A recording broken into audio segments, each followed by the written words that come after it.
All right, so in our previous presentation, we talked about the direct write-off method versus the allowance method.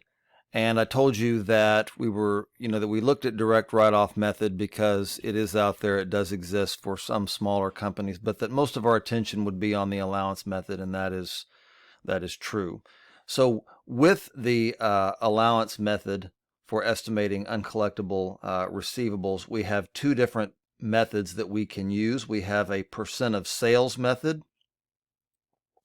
which is said to have an income statement approach, and the analysis of receivables method, which has a balance sheet approach. Okay, and we'll get into that a little bit more here in a moment. The most important thing is to understand that these are both allowance methods. Neither one of these have anything to do with the direct write-off method.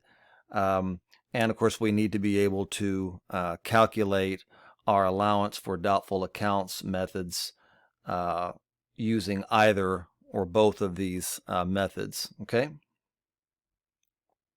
So it says here, since accounts receivable are created by credit sales, uncollectible accounts can be estimated as a percentage of sales. So what we're essentially saying here is that if you think about a company and we have our really, really great customers, our long established customers that have been with us for a number of years, and they always buy on credit, and they always pay us what they owe us. And then we have some of our new customers that are going to be end up being bad customers. Some of those are going to be good. We have good customers that have things happen either internally within their company or externally in the economic environment, and we kind of roll all of that together and we say, okay, taking the good with the bad and estimating that we're going to have so many sales on account over the course of a year. We have determined that over the past, 10 years, that whether we have credit sales of 500,000, 700,000, 400,000, that a certain percentage of those in dollars are going to become uncollectible. And so that's what the percentage or percent of sales method does.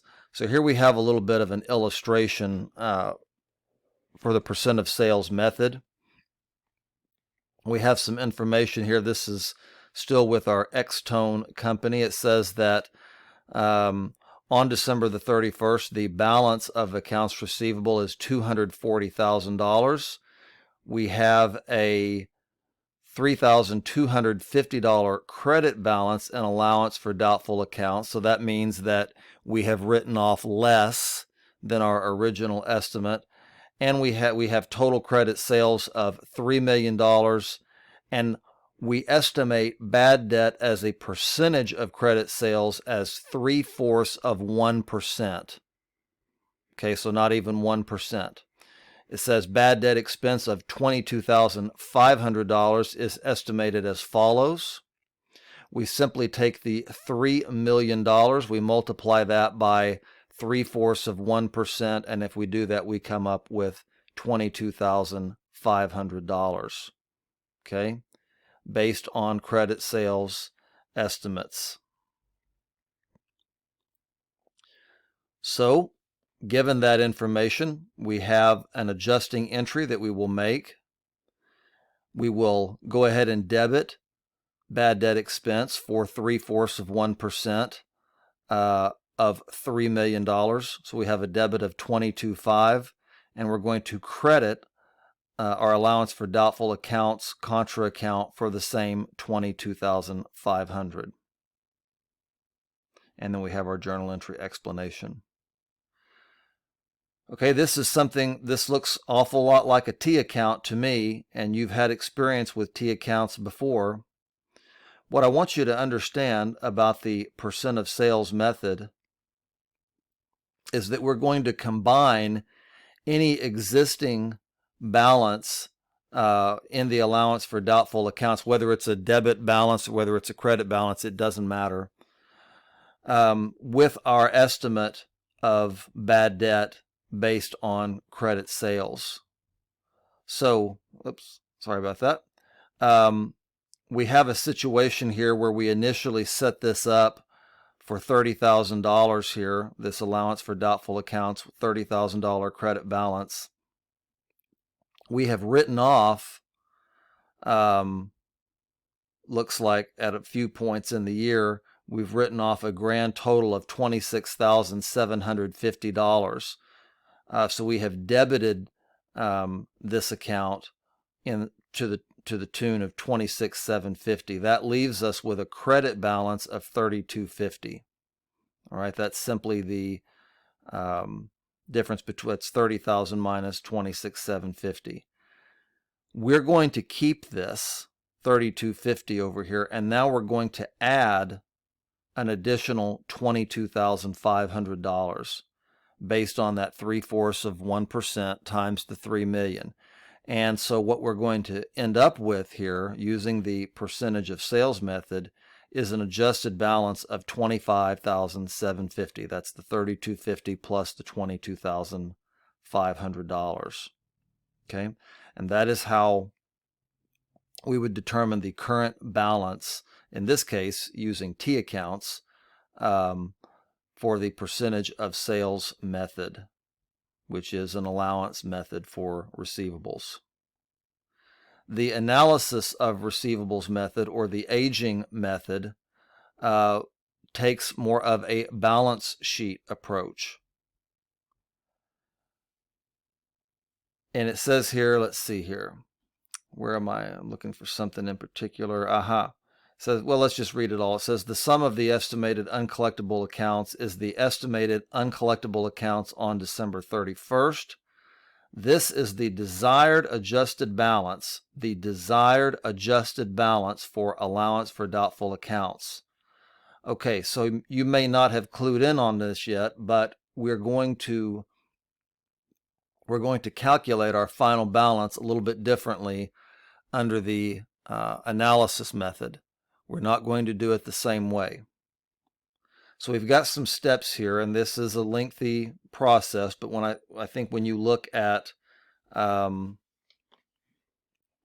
overall picture, it'll make a little bit more sense to you. It says the first thing is that for each receivable that we have, we're going to determine a due date.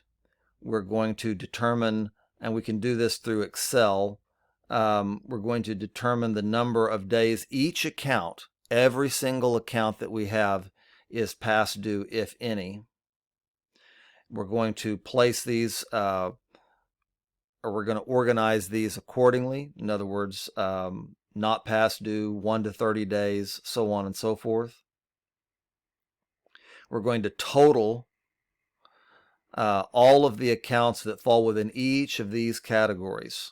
Okay, and then we're going to multiply those totals by a percentage. And as these receivables become older and older, the percentage that we're going to multiply them by is going to be larger. And so what we're trying to say is that, okay, we may say that that only a very, very small percentage of our current accounts receivables are going to end up being uncollectible. But when we get out and we find a receivable, our receivables that are, say, 200 days old, well, maybe virtually all of those are going to be uncollectible. If they were going to be collectible, it wouldn't have taken us 200 days to collect them. Okay, so that's kind of what we're doing here. I think the next slide will make this clear. Let's see, where was I? Step 6 says the estimated total of uncollectible accounts is determined as a sum of the uncollectible accounts for each aged class. Okay, so that's an awful lot of information. Let's look at an example. And this is a kind of a, this looks an awful lot like an Excel spreadsheet here. So what we have is we have this company's customers here, Ashby and so forth. And I want you to look right here. We're skipping an awful lot of these companies. We're saying there's a whole lot more information here, but to get this to where it will fit on one slide, we're not showing you everything.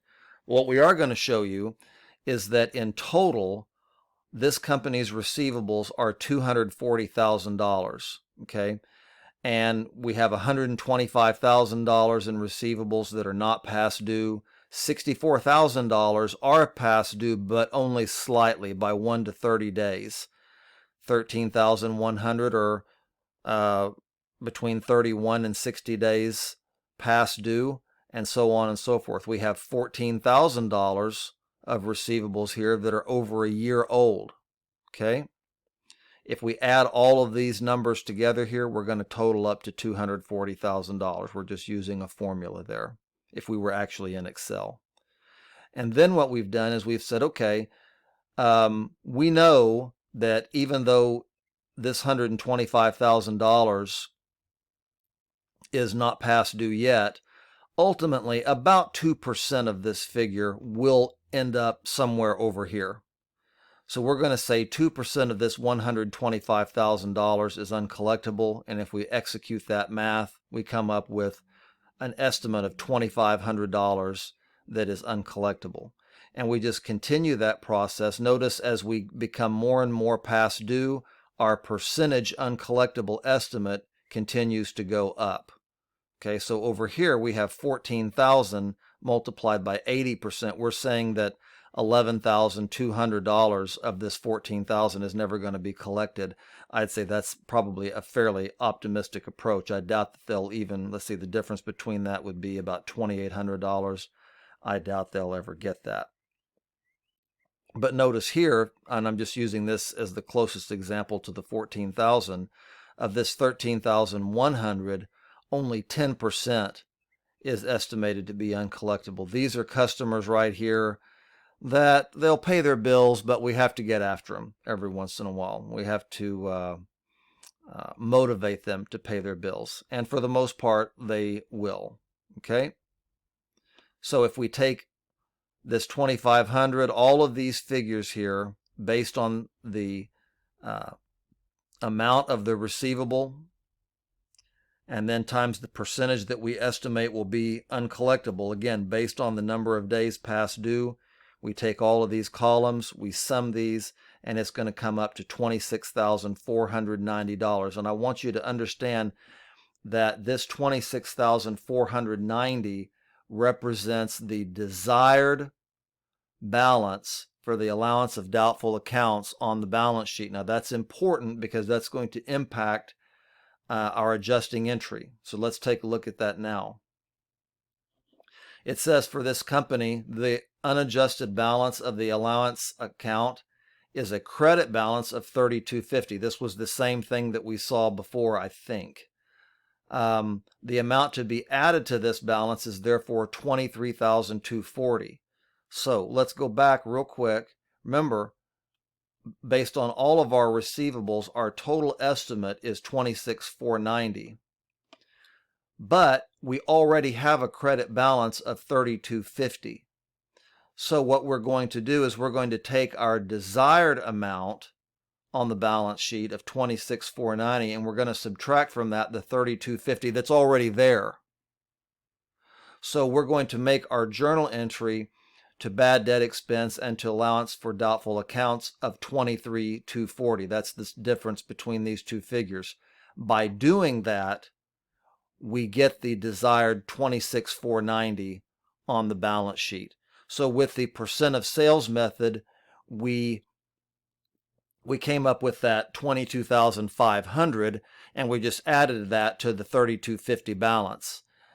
With the allowance, with the analysis of receivables method, everything is done, this adjusting entry is done in such a way so as to realize this $26,490 here. Okay, if we had had a $3,250 debit balance here, well, then our journal entry would have been something like I don't know, $29,710. We would need that to be able to get to this $26,490 credit balance. Okay, but everything is based in the analysis method on what we want to see on our balance sheet to begin the period. And here we have some T accounts.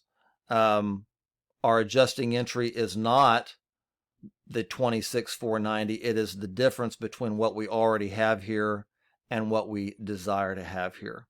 Okay.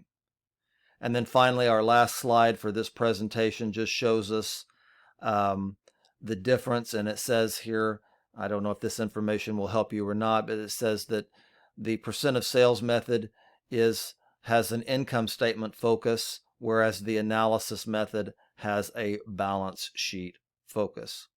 All right, let's go ahead and end this presentation, and we'll move on to the last part of our chapter.